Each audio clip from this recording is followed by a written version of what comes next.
For 5 years, our first guest was the star of Weekend Update on Saturday Night Live, and then he got fired, which makes absolutely no sense to any of us here. He now stars in a brand new film entitled Dirty Work. It opens in May. Here he is, one of our favorites, Norm MacDonald. Norm.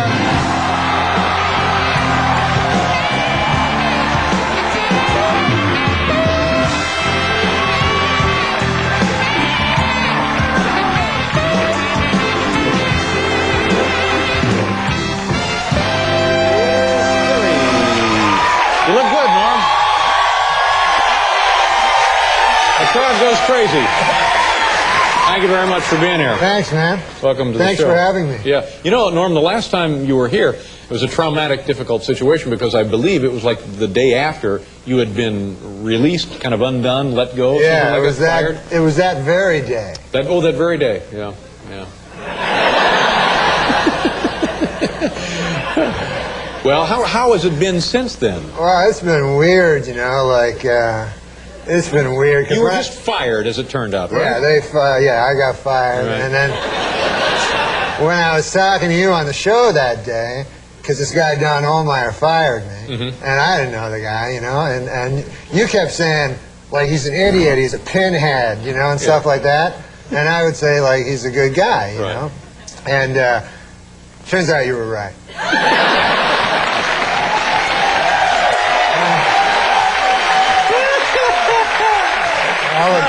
Oh, man, good. Yeah. Good for you. I'll admit when I'm wrong. I've never been happier to be right about something in my life. Yeah. So, because I went and met with him, you know, Now, wait a minute. After you get fired, you then have to go to a meeting with the guy? Yeah, because I wanted to leave the show entirely. You know, I thought that would be the next thing. Right.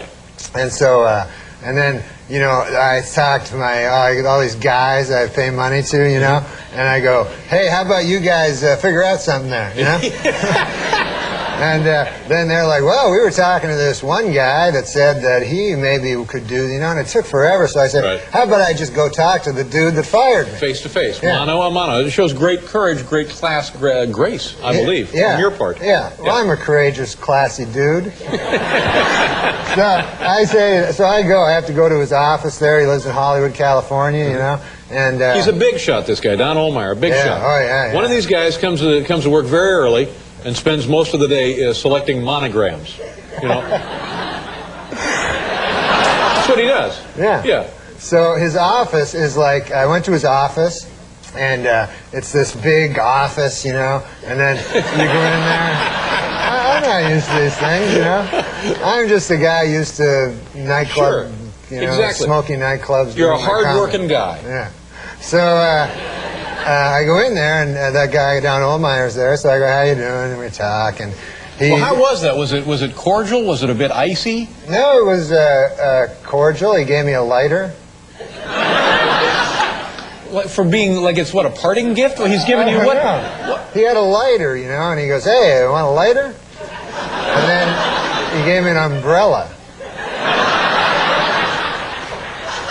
I don't know, it was like a... You get fired and you get stuff. Like, yeah, I've got a clock ready, I've got a lighter. Anything on the top shelf I could have.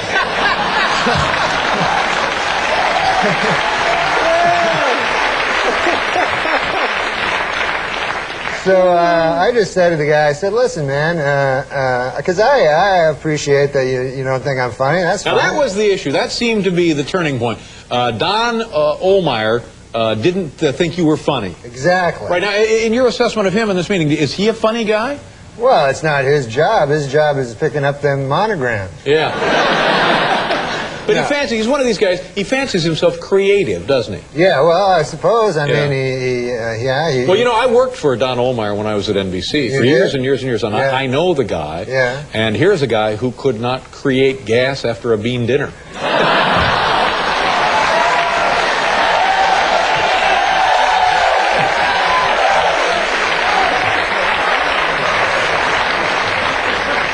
That's not true. I witnessed that.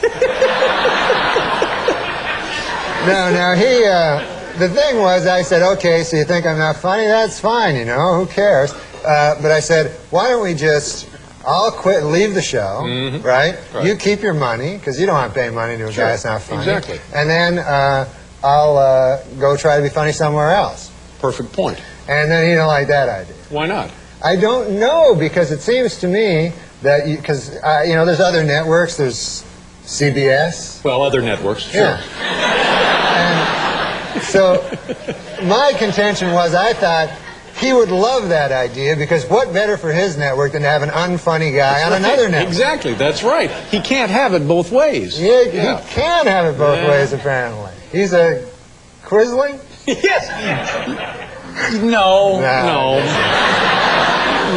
But at least there are no Quislings in the picture now. When you were here before, I smelled a Quisling. The Quislings are gone. Yeah, they're gone. Yeah, they're gone. Good for you. And so, so the way it stands now is, I can leave the show as long as I don't do anything else on any competing show. Right. Well, that stinks. That's no Yeah, good. that's Now, how long will that last?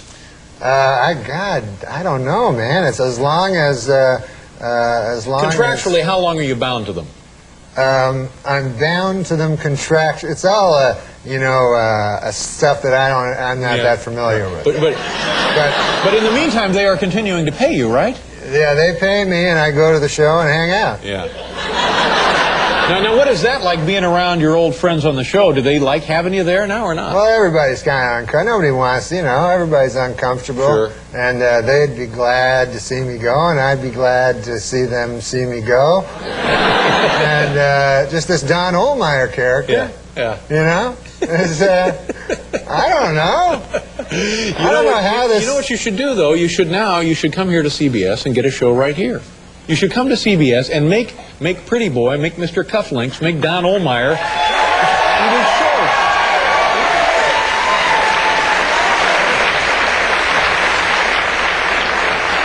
I want to find out, Norm, how your family and friends are taking this, and we'll do that. We have to pause. We'll return visiting with Norm MacDonald, ladies and gentlemen.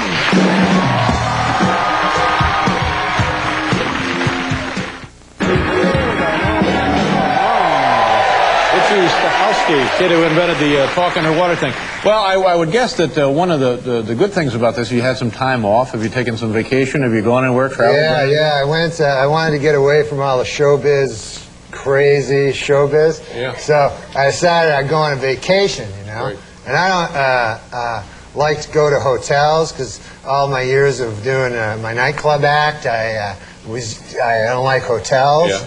So I decided I'll go, you know, my buddy tells me, he goes, hey, you should go to one of them bed and breakfasts. You ever hear tell them that? Yeah, sure. Yeah. The idea is you go there, it's a guy's house, and you live in his room, and then he makes you some breakfast. Right. Very yeah.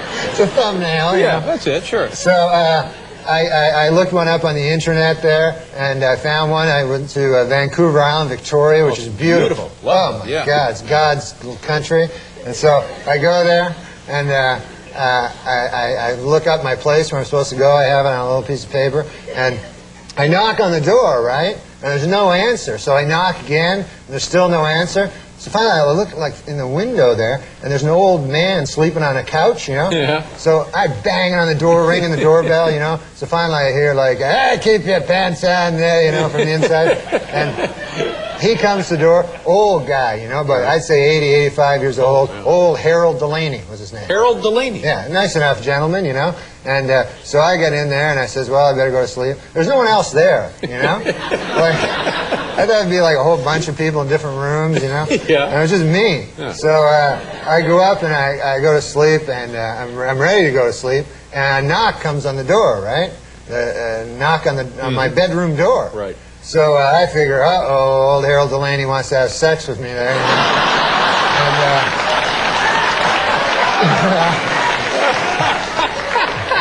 that's the first thought that went through your mind, huh? well, I'm a young fella. These days, anything not a goes. bad-looking guy, sure, I'm not traveling alone, why not? And, of course, I didn't come to Victoria to have sex with old Harold Delaney. You know? I can introduce him sightseeing. Of course. So then I hear him, he goes, well, you ought to play some Scrabble. Oh, Scrabble. Yeah, so I say, okay, that's good. Sure. I'll play some Scrabble. So I go down, and he pulls out this old Scrabble game there, and we start to play, you know. I like Scrabble, you know. So I get the first turn, you know, because I picked the lower letter. And so I get the first turn. So I make rabbit, you know. Pretty good. It's a good word. And then And then I do it pretty quick. I take like a couple of minutes. And then old Harold Delaney, he takes like a half hour to like get his word. And the whole time he's not talking, he's not telling me old stories. So I like hearing old stories, you know. And instead, it was like for a half hour, it was just Harold Delaney going.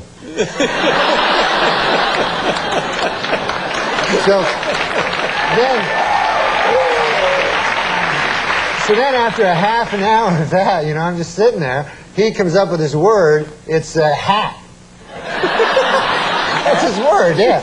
Hat. So he puts it, and he takes the word hat, and then he puts it like way in the corner on that triple letter score. Right. The triple word, the red one right. that you want to get to. Yeah, sure. But you can't just put it there. No, it's got to have some relation to rabbit. Yeah. You got to move up there, you know, and finally get to there. But instead, he just puts it right there. Oh, no. So I go, all right, you know.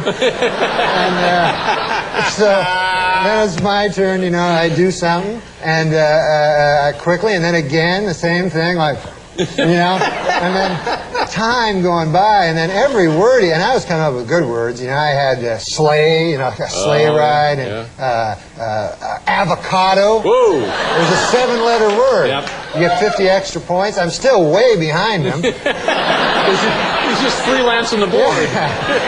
Yes.